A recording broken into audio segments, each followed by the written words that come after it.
In this video I thought we'd have a look at presets. So we're in the develop module, and here on the left we can see the presets that we've already got. Now I've already created some user presets, but I want to create a new top level folder in which we can put other presets purely for demonstration purposes. But before we create a preset, we need to develop an image with the required settings in the basic, tone, any of the panels that are applicable, so that when we create the preset, it's got something to base the preset on, the development settings for this particular image. So the idea of a preset is a set of adjustments that can be applied to other images of a similar character. So we need to be quite careful about the kind of adjustments that we make. We don't want to make specific adjustments that are applicable to only one image, but general adjustments so that we can then finally tweak other settings to just get them right. So this is typical of the sort of aircraft shots that I take. So we've got bright sky and we've got deep shadow. So that kind of indicates the sort of treatment that I need to apply to the image. So if we go to the basic panel, we've got, first of all, we've got the color temperature. Now I tend to leave that as shot because we could select like daylight, but because of the different color temperatures that each individual image that will subsequently apply this preset to could be changing, we don't want a specific color temperature. So I'm going to leave that as shot. Okay, so it will vary depending on the image that was taken. Exposure, again, I'm going to leave that down central. I'm not going to change that, or the contrast. But thinking about the type of image we've got here, high contrast image, I'm going to control the highlights by dragging the highlight slider to the left. So we're pumping in more tonal information into the bright areas. Similarly for the shadows, drag that to the right, maybe to about 60 or something like that. So we're tending to flatten out the tonal range now. Now we can see in the histogram we've got a gap in towards the blacks, and we've got a gap towards the brightest areas, the highlights here. But I'm not going to change these settings here, the whites or the blacks, because again the clipping points will vary depending on the image that we've got. Okay, so I'm going to leave them as they are. The present sliders, I usually like to introduce a bit of clarity to an image like this because it's a metallic kind of object and it can benefit from a little bit of enhanced clarity. Saturation, as usual, I tend to back the saturation off a little bit and then boost the vibrance to compensate for the saturation decrease, and just pump a little bit more into the colors, because these aeroplanes are in the sky a little bit further away. They lose a little bit of their color just because of the atmosphere in between. So those are kind of the sort of adjustments I'll make in the basic panel. The only other change I'll make is to the detail panel, and this is to do with sharpening and noise reduction.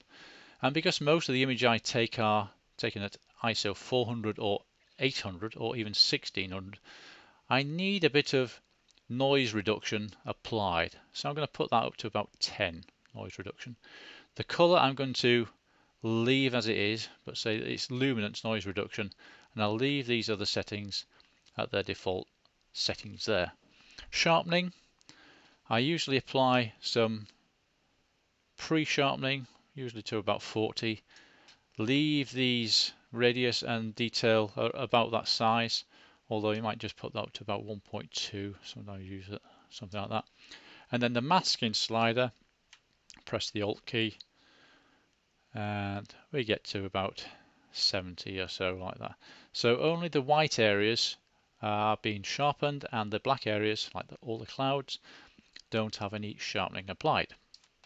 You can also press the Alt key whilst you're dragging the amount slider, okay, or the radius slider, and you can see a sort of relief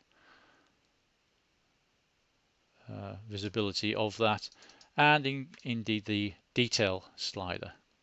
So just by pressing the Alt key, and it gives a monochrome rendering so you can better visualize the effects of these sliders. So we've affected the detail and the basic panel. So now,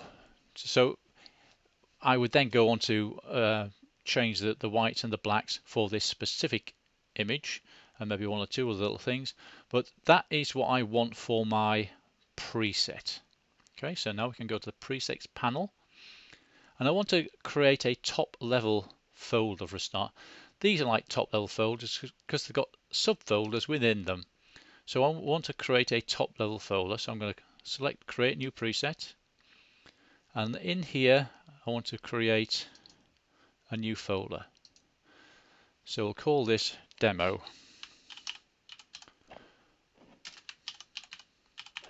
Demo folder. So that will create there, and there is the demo folder. So inside there I want to create several presets, say. So this first one, we're going to call this one aircraft. Aircraft in flight. Okay, so what do I want to include in this preset? The white balance? Well, yes, I want to include the white balance because it is as shot. So I want the as shot to be applied. I want all the basic adjustments like that.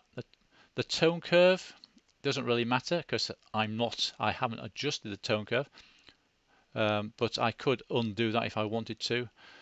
Treatment color, saturation, split toning. These don't really matter.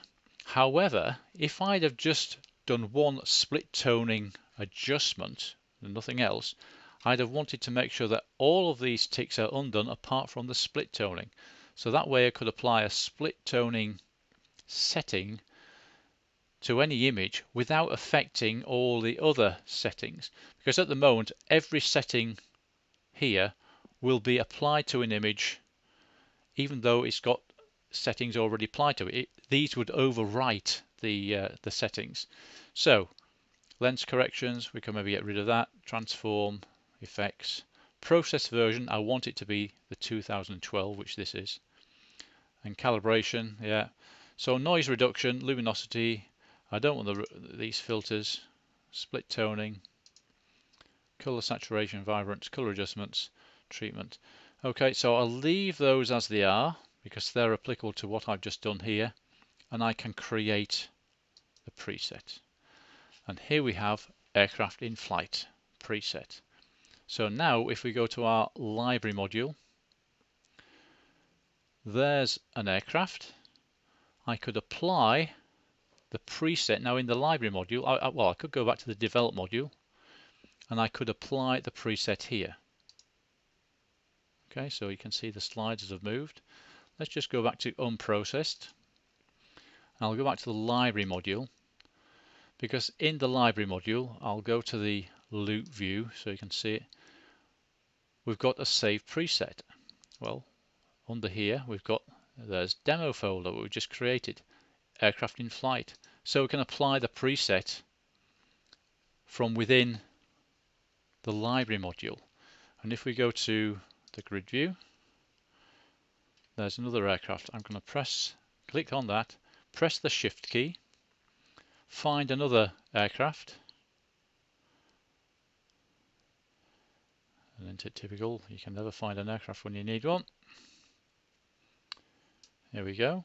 I'll select that one. So I'm pressing the control key. I'll select that one, select that one, select that one.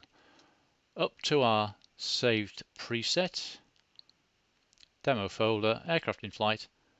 Click on that, and that development process will be applied to all the images that I had selected. It could have been the entire folder, it could have been the entire catalog. I could have applied the settings to. And if I just select, I'll just click away, select one of them, go to the develop module, there's all the adjustments, all applied to that image and the other images that I set it to. So that's how you can use or create a preset.